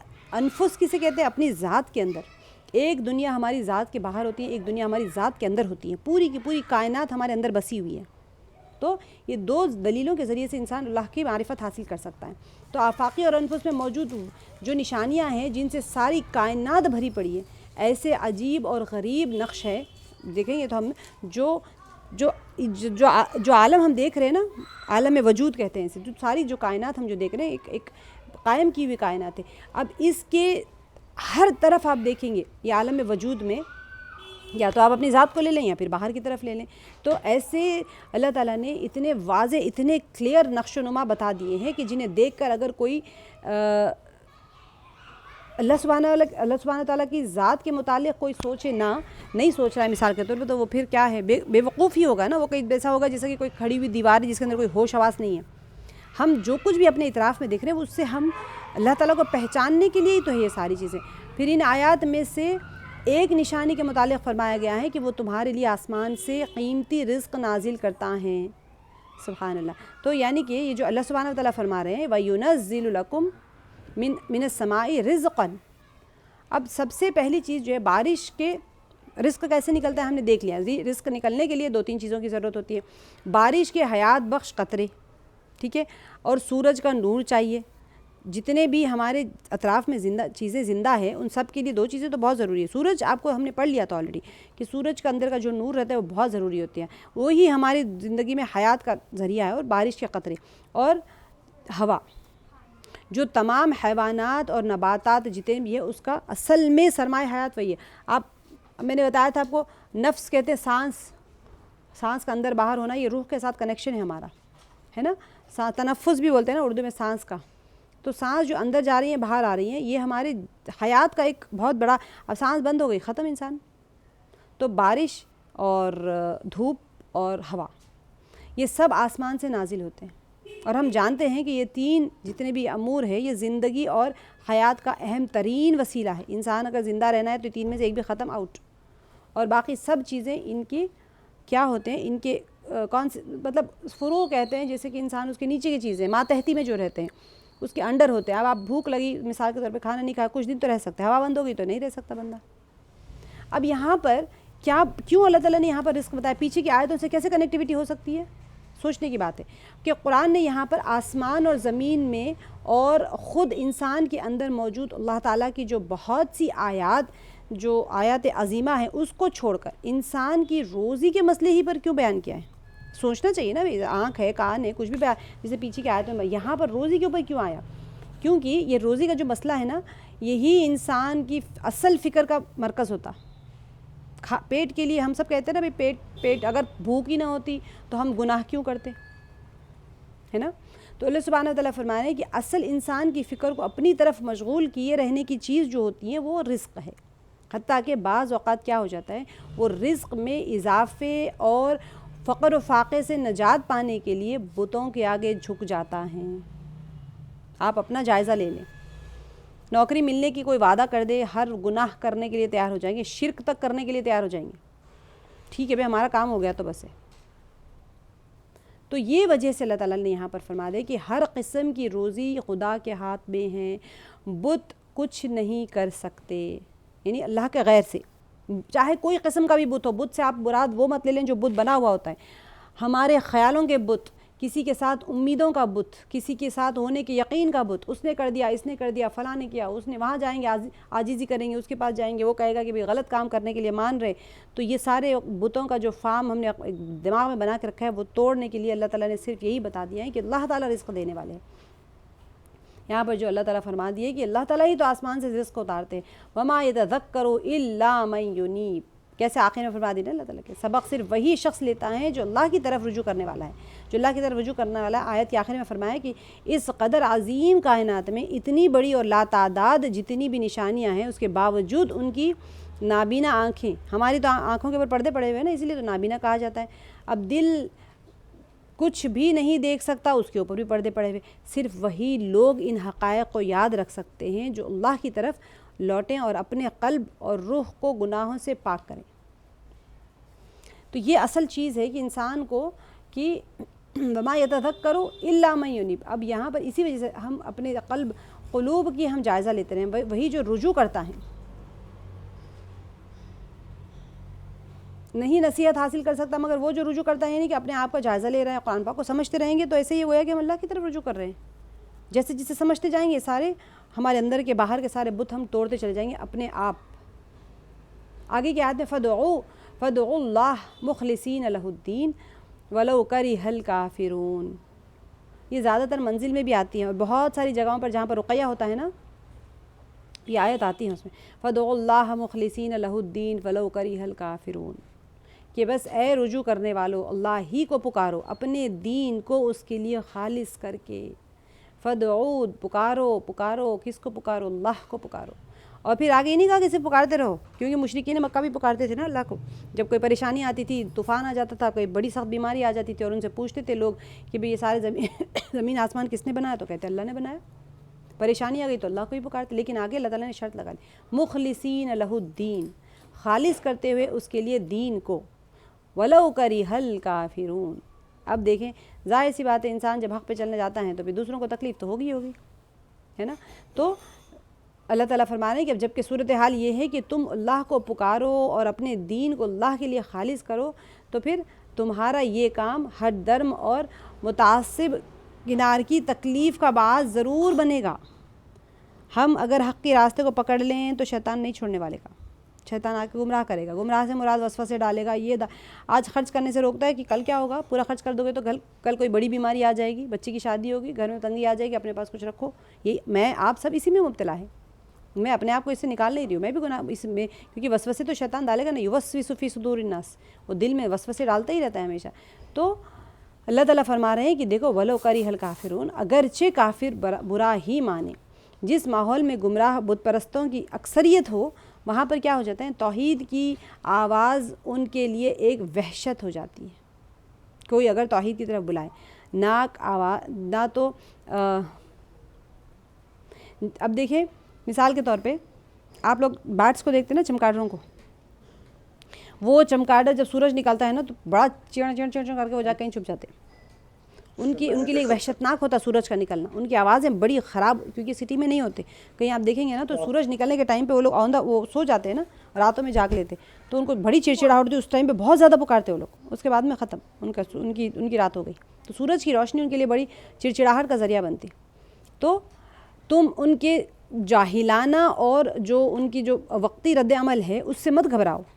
اللہ تعالیٰ یہاں پر انسان کو ایک ہمت دلا رہے ہیں کہ انسان میدان عمل میں جب ہوتا ہے تو پوری جرأت کے ساتھ اس کو آگے بڑھنا ہوتا ہے اور توحید اور اخلاص پر جم کر وہاں کھڑے ہونا ہوتا ہے۔ جب وہ اپنے توحید اور اخلاص کے اوپر کھڑا ہوتا ہے تو پھر اللہ کی مدد آتی ہے ضرور۔ وقتیہ شیطان وسوسے ڈالتا ہے، ارے ایسے ویسے ویسے ویسے، کچھ نہیں ہوتا، سب اللہ تعالیٰ سنبھالتے ہیں۔ اور اچھا، اللہ تعالیٰ کی تعریف کتنی پیارے انداز میں آگے کی آیات میں ہو رہی ہیں، سبحان اللہ۔ آپ دیکھیں گے تو تھوڑا سا کر لیں گے آج، کیونکہ کل بھی کلاس نہیں ہو پائی تھی تو اسی لیے بہت اچھی آیتیں ہیں۔ تو رفیع الدرجات، اللہ تعالیٰ کی یہاں سے صفات بیان کی جا رہی ہیں۔ دیکھیں میں ہمیشہ آپ لوگوں کو بولتی ہوں کہ پیچھے اللہ تعالیٰ نے کہا کہ دیکھو دونوں آیتوں میں کیا بتایا کہ دیکھو تم نشانیوں کو دیکھو، ہم تو تمہیں رزق دے رہے ہیں اور وہی رجوع کر سکتا ہے، رجوع کرنے والے ہی اس سے نصیحت حاصل کر سکتے ہیں، اور اپنے دین کو اللہ ہی کو پکارو اور وہ خالص اللہ کے لیے دین کو کرتے ہوئے، اور چاہے کوئی بھی دشمنی کر لے تم اس کی فکر مت کرنا۔ اب انسان کا دل تھوڑا سا آتا ہے، ارے اس نے یہ کیا، اس نے وہ کیا، یہ کیا ہوگا، اس کا کیا ہوگا۔ جب وہ زمانہ تھا وہاں پر تو مشرکین مکہ کے اوپر تو تنگی آ رہی تھی، پریشانی آ رہی تھی۔ آپ بھی دیکھیں کوئی عمل کرنے لگ جائیں، مخالفین جب کھڑے ہو جاتے ہیں تو تھوڑا سا آپ پست ہو جاتے ہیں کہ مخالفین سے میں کیسے مقابلہ کروں گی۔ آگے کی آیتوں میں سبحان اللہ تعالیٰ نے وہ بھی کھول دیا۔ رفیع الدرجات ذو العرش، کہ بلند درجوں والا ہے، عرش والا ہے، سبحان اللہ۔ یلقی الروح من امرہ، ڈالتا ہے وحی کو من سے، اپنے حکم سے، یعنی علی من یشاء، جس کے اوپر چاہتا ہے اس کے سینے میں کھول دیتا ہے وحی کو۔ روح سے مراد یہاں پر وحی لیا گیا ہے، اللہ کے احکامات جو ہے جس کے دل میں چاہے اس کے دل میں ڈال دیتا ہے۔ من عبادی، یعنی رسولوں کے، ہمارے آپ کے لیے نہیں آئے گا یہ، رسولوں کے آ گیا۔ من یشاء من عبادی، اپنے بندوں میں سے، لینذر یوم الطلاق، تاکہ وہ خبردار کرے ملاقات کے دن سے۔ اب یہ تاکہ وہ خبردار کرے ملاقات کے دن سے، انبیاء سب سے پہلے آئیں گے اس کیٹیگری میں، اس کے بعد میں علماء کا آ جاتا ہے۔ وہ بلند درجوں والا ہے، مالک عرش ہیں، اپنے بندوں میں سے جس پر چاہتا ہے اپنے حکم سے روح نازل کر دیتا ہے تاکہ وہ ملاقات کے دن سے خبردار کر دے۔ اتنی میں آپ کو یہ ایک آیت کر دوں گی، اس میں ہی ٹائم ہو جائے گا شاید، اب ایسے ہی ہم نے ٹائم کراس کر لیا۔ ایک آیت آگے کی کل بتاؤں گی پھر انشاءاللہ۔ اب یہ آیت میں اللہ تعالیٰ کی چند اوصاف سے جڑی ہوئی ہے یہ آیت جتنی بھی، اور وہ کیا ہے کہ وہ درجات بلند کر، رفیع الدرجات، درجات بلند کریں۔ اس کی تشریح سمجھنے کی کوشش کریں، بہت اچھی اس کی تشریح ہے۔ حالانکہ میں سوچ رہی تھی کہ اتنی تشریح کور کروں یا نہیں کروں، لیکن جب اللہ کی بات آتی ہے نا تو انسان کو ہر چیز کو پنے پھاڑ پھاڑ کے بھی اس میں سے اللہ کی معرفت حاصل کرنا تو ضرور کرنا چاہیے، کیونکہ ہمارا اللہ کے ساتھ میں کنیکشن ہی ویک ہو گیا سب سے پہلے۔ تو وہ کنیکشن کو بلٹ اپ کرنے کے لیے پھر زیادہ سے زیادہ اللہ کے بارے میں سنیں گے، اللہ کے بارے میں بولیں گے، اللہ کے بارے میں بولتے رہیں گے، سنتے رہیں گے تو دل بھی ماننے لگ جائے گا۔ ورنہ پھر ظاہر ہے جو انسان جو بولتا ہے وہی اس کے سینوں میں اسی کا یقین آتا جا رہا ہے نا، تو باطل کے اتنے تذکرے ہو رہے ہیں کہ اسی کا یقین دل میں آ گیا۔ جب تک یہ حق کے تذکرے نہیں ہوں گے حق کا یقین نہیں آئے گا۔ اللہ کے بارے میں اتنا بولیں، اتنا بولیں، اتنا بولنے کے لیے پتہ بھی چاہیے، پتہ کریں، اتنا پتہ کریں، اتنا بولیں، ہر مجلس میں، ہر محفل میں، ہر جگہ بولتے رہیں تاکہ ہمارا یقین بن جائے اللہ سے ہونے کا۔ دیکھیں یہاں پر جو آیا ہے رفیع الدرجات، ٹھیک ہے، وہ اپنے صالح بندوں کے درجات بلند، اس کی دو تشریح آئیں گی، ٹھیک ہے۔ سب سے پہلے تو یہ سمجھے کہ وہ درجے بلند کرنے والا ہے، تو وہ اپنے صالح بندوں کے درجات بلند کرتا ہے، جیسا کہ سورہ مجادلہ کی آیت نمبر 11 میں آئے ہیں کہ اللہ تعالیٰ مؤمن اور علماء کے درجے بلند کرتا ہے، ٹھیک ہے۔ اب آگے حتیٰ کہ ان انبیاء کے درجات بھی بلند کرتا ہے اور انہیں فضیلت اور برتری عطا فرماتا ہے۔ اللہ تعالیٰ انبیاءوں کے بھی درجے بلند کرتے ہیں، علماء کے بھی کرتے ہیں، اور ہر بندہ جو کہ اخلاص کے ساتھ میں عمل کرتا ہے اس کے درجے بلند کرتے رہتے ہیں۔ جو امتحان میں کامیاب ہوئے ہیں اور اخلاص کے اعلیٰ مرتبے تک پہنچے ہیں۔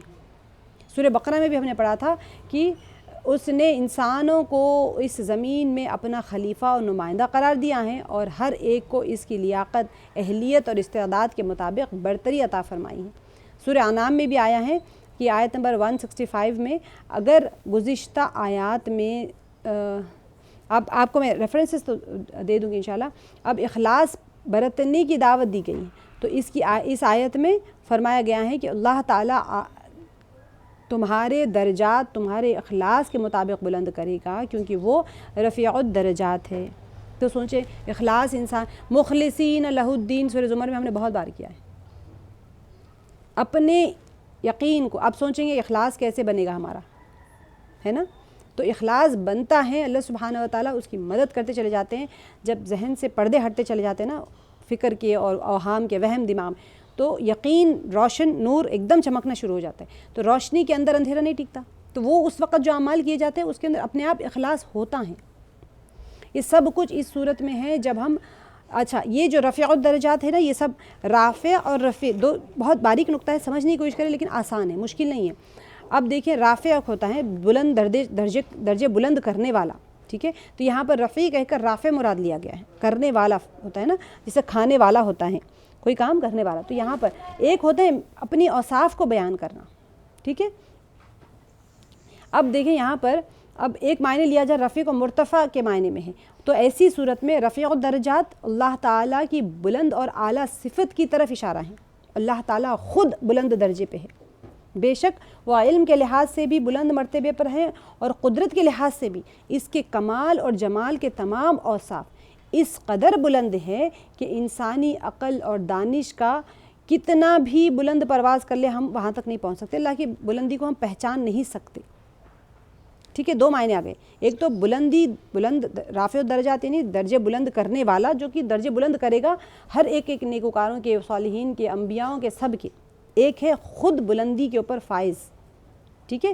تو اب لغت میں رفیع دونوں معنوں کے لیے آئے ہیں، لہٰذا آیت میں بھی دونوں معنوں کے لحاظ سے تفسیر کی جا سکتی ہیں، لیکن چونکہ آیت میں کیا آ رہا ہے یہاں پر نیک بندوں کو جزا، پیچھے ہم پڑھ کے آئے نا مخلصین لہ الدین، تو اب یہاں پر اللہ تعالیٰ ان نیک بندوں کو جزا دینے والے ہیں، جزا دینے کے متعلق آئے ہیں، تو پھر جزائے خیر اور بلند درجات عطا کرنے کی بات ہو رہی ہے، لہٰذا پہلے معنی زیادہ مناسب یہاں پر ہے، لیکن دونوں معنی آ جائیں گے اس اعتبار سے۔ تو ہر چند ہمارے نظریے کے مطابق کیا ہے کہ لفظ کا ایک سے زیادہ معنی میں استعمال جائز ہیں، لہٰذا دونوں تفاسیر بھی صحیح ہیں، آپ لوگوں کو سمجھنا چاہیے۔ رفیع الدرجات اللہ تعالیٰ کی بلندی اور فائز اتنی بلند ہے اللہ تعالیٰ، وہ سمجھنا ہے، اس سے کیا ہو جائے گا، بلکہ دونوں معنی لے لیں گے تو آپ کا یقین بنے گا کہ اتنے بلند درجے والے اللہ سبحانہ و تعالیٰ کے، ہماری سوچ اور ہم کسی طریقے سے بھی اپنی پرواز کر لیں وہاں تک اللہ کے بلند درجے کو سمجھنے تک نہیں پہنچ سکتے، تو اتنی بلندی والا میرے مسائل کیوں نہیں حل کر سکتا، مجھے کیوں نہیں بلندی عطا کر سکتا؟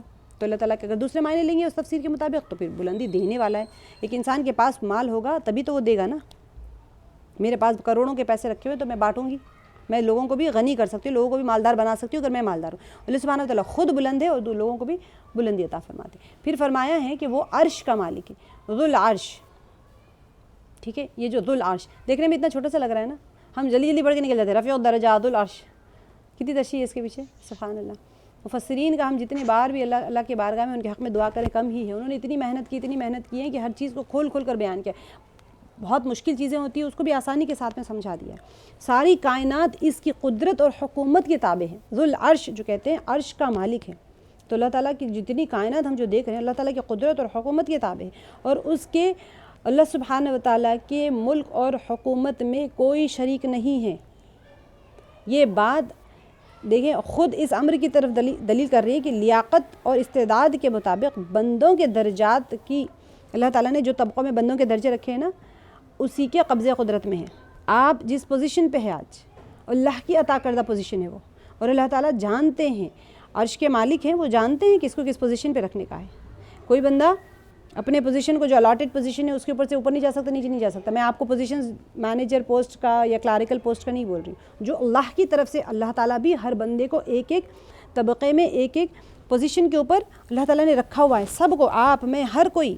ہمارے اپنے اخلاص کی وجہ سے ہم جب عمل کرتے ہیں تو درجے بلند ہوتے چلے جاتے ہیں، ہمارے اپنے گناہوں کی وجہ سے ہم درجے گرتے چلے جاتے ہیں۔ دنیا میں بھی، جنت میں بھی، آخرت میں بھی بندوں کو درجے دیے جائیں گے، جیسے میں آپ کو ہمیشہ کہتی ہوں درود مبارکہ جب ہم پڑھتے ہیں تو 10 درجے بلند ہوتے ہیں اس کے، اب ہم درجے دیکھ تو نہیں سکتے نا، جتنے درجے بلند ہوتے جاتے ہیں اس کے سینوں پہ معرفت کھلتی چلی جاتی ہے، یہ دنیا ہم کھیل تماشے کے لیے تو نہیں آئے نا یہاں پر. ہم آپ کوئی چیز آج سمجھتے ہیں، کل آپ سمجھے، آپ مسلسل قرآن پاک پڑھ رہے ہیں، آج آپ نے ایک آیت پڑھی ہے، میں آپ کو یقیناً بولتی ہوں 6 مہینے کے بعد آپ جا کے سورہ واقعہ پھر سے سنیں، جو تفسیر ہماری اپلوڈڈ ہے، یا سورہ یاسین سنیں. آپ کو 6 مہینے پہلے جس طرح سے سمجھ میں آئی ہیں، 6 مہینے کے بعد یقیناً اس کے اندر فرق آ جائے گا. کیسے آیا وہ فرق؟ آپ تو میچور نہیں ہوئے ہیں نا. آپ سمجھے 6 مہینے میں تو آپ کی عمر اتنی بڑی نہیں ہو گئی کہ آپ کو کچھ نئی چیز کھل گئی آپ کے دماغ پہ. لیکن معرفت کے جب درجے بلند ہوتے ہیں انسان کے، پہچاننے میں، اللہ تعالیٰ کو جب پہچانا شروع کرتا ہے تو اتنی اس کا معرفت وہ ہوتی ہے، اللہ تعالیٰ عطا کرتے ہیں اس کو، کہ اس کو ایک چیز آج ایک انداز میں سمجھ آ رہی ہوتی ہے، کل ایک الگ انداز میں، پرسوں ایک الگ انداز میں. قرآن پاک کی آیتوں کے اوپر اللہ تعالیٰ اس کے سینے کو، آیتوں کو اس کے سینے پر کھولتے چلے جاتے ہیں. وہ اصل چیز ہوتی ہے. تو وہ درجوں کی بلندی کے لیے ہمیں محنت کرنا ہوتا ہے آہستہ آہستہ. جب انسان، اب اس کے بعد میں پھر ہوتا کیا ہے کہ انسان گناہ کرنا چاہتا ہے لیکن اس کی نفس اس کو ملامت کرتی ہے، اس کے ہاتھ پیر ہی نہیں اٹھتے ہیں گناہ کرنے، کیونکہ وہ اس پوسٹ پہ فائز ہو چکا ہوتا ہے. پھر اس کو چھوٹی سی غلطی بھی پہاڑ کی طرح لگتی ہے. نیچے کے طبقے والے جو ہوں گے، نیچے کے پوزیشنز والے ہوں گے، وہ بڑے بڑے غلطیوں کو ایسے ہی کرتے چلے جاتے ہیں اور ان کو فہم ہی نہیں ہوتا کہ میں کر کیا رہی ہوں. لیکن جیسے جیسے آپ کے درجے بلند ہوتے چلے جاتے ہیں اخلاص کی بقدر، اور اللہ تعالیٰ جس کو چاہتے ہیں جس درجے پہ بٹھائیں، وہاں پر چھوٹی سی غلطی کے لیے بھی انسان پریشان ہو جاتا ہے کہ نہیں بھائی، یہ تو نہیں کرنی چاہیے، تو بہت اللہ کی ناراضگی کا سبب ہے. لوگ آپ کو کہتے ہیں کیا ہوا، اس میں کیا بڑی بات ہے، آپ اتنا کیوں ڈر رہے ہیں؟ کوئی بات نہیں، ہم بھی تو کر رہے ہیں. آپ کے ساتھ بھی ہوتا ہے نا زندگی میں سے، آپ ایک کام کر رہے ہوتے ہیں، لوگ آپ کو بولتے ہیں تو بہت، ارے بھائی کیوں، تو لوگ کہتے ہیں کہ بھائی نہیں کوئی بات نہیں، ٹھیک ہے، اس میں کیا بڑی بات ہے. تو یہ آپ سمجھ لیں کہ معرفت کے درجے میں فرق ہوتا ہے. جو بڑے بڑے اولیاء اللہ ہوتے ہیں ان کے پاس وہ چھوٹے چھوٹے گناہ کرنے سے بھی بہت پرہیز کرتے ہیں. اب امام ابو حنیفہ رحمہ اللہ جو ہے، کسی کو اگر قرض دیتے تھے تو اس کی دیوار کے سائے میں بھی نہیں کھڑے ہوتے تھے کہ وہ بھی سود میں شمار ہو جائے گا. کرائے کے گھر میں رہتے تھے تو وہ گھر میں ایک کیل نہیں ٹھوکتے تھے کہ یہ اس کا حق نہیں ہے مجھے کیل ٹھوکنے کا. ہم کیا کیا کر دیتے ہیں، ہمیں تو خوف نہیں ہے. تو یہ بہت بہت اہم چیز ہوتی ہے. تو اس سے پہلے کی آیت میں عرش کے بارے میں کافی گفتگو ہم کر چکے ہیں.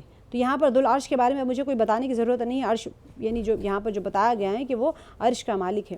تو تیسری تعریف کیا بیان ہو رہی ہے؟ قرآن کہتا ہے کہ اللہ تعالیٰ ہی اپنے فرمان کے مطابق اپنے بندوں میں سے جس پر چاہے روح القاء کرتے ہیں. تو یہاں پر یہ روح قرآن مقام نبوت اور وحی ہے، جس میں انسانی میں روح کے مانند دلوں کے حیات کا سبب ہے. دیکھیں اللہ تعالیٰ کے کلام کو یہاں پر روح سے کیا مراد ہے؟ جس کو چاہے روح القاء کر دیتے ہیں، مطلب کہ جس کے چاہے سینے میں قرآن اتار دیتے ہیں. انبیاؤں کا مقام اور مرتبہ ہے اور وحی ہے، جس نبی کو چاہتے ہیں اللہ تعالیٰ اس کے پاس وحی بھیج دیتے ہیں. ایسے نہیں کہ آپ ہم سب برابر ہیں، ہمارے پاس بھی وحی آ رہی ہے. دیکھیں یہ کتنا گمراہی کا ایک پردہ ہٹ گیا نا، کہ وحی سب کے پاس نہیں آتی ہے. آج کل بہت سارے قومیں گمراہ ہو گئی ہیں جو کہتے ہیں کہ ہمیں اللہ کی وحی آتی ہے، ہمارے پاس بھی آتے ہیں، جبریل ہمیں بھی وحی سناتے ہیں، لیکن وہ قرآن میں شمار نہیں ہوگا، لیکن ہدایت کے لیے. قادیانیوں کا یہی سب سے بڑا مسئلہ ہو گیا نا. تو اس کے حکم کے مطابق یہ تعبیر اس بات، دیکھیں من امری جو کہا گیا ہے اس آیت میں، جو کہا جا رہا ہے یہاں پر یلقی الروح من امرہ علی من یشاء. تو اب یہ جو من امرہ جو کہا جا رہا ہے، تو اس کے حکم کے مطابق، یعنی اللہ کے حکم کے مطابق، یہ تعبیر اس بات کی طرف اشارہ ہے کہ اگر فرشتہ وحی بھی اس روح کے پہنچانے پر مامور ہیں. ٹھیک ہے، کون لے کے آتے ہیں فرشتے؟ روح کون ہے؟ وہی لانے والے فرشتے جبرائیل علیہ السلام ہے. تو وہ اس کام کے اوپر فائز ہے، مامور ہے. تو وہ بھی اللہ کی طرف سے بات کرتے ہیں، نہ کہ اپنی جانب سے. ان کے پاس کوئی اختیار نہیں. من امر ہی جو اللہ تعالیٰ کرے، اللہ کے حکم سے ہو رہا ہے سب، جو کچھ بھی ہو رہا ہے کائنات میں. اب علی من یشاء من عبادی، کہ اپنے بندوں میں سے جس پر چاہے اس کا، یعنی یہاں پر ہم یہ نہیں کہہ سکتے جس پر چاہے اس کا.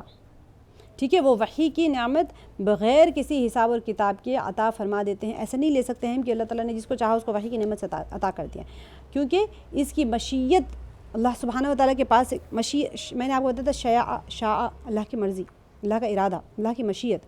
اللہ تعالیٰ کی مشیت جو ہے نا عین حکمت ہوتی ہے. اللہ کی مشیت حکمت کے تحت ہوتی ہے. ایسے نہیں ہے کہ کوئی انسان تنگ دستی میں ہے، اللہ کی مشیت ہے. اب اللہ کی مشیت ہے تنگ دستی میں رہنا، تو اس میں حکمت ہوتی ہے. یہ نہیں کہ اس کو تکلیف دینا مقصد ہوتا ہے.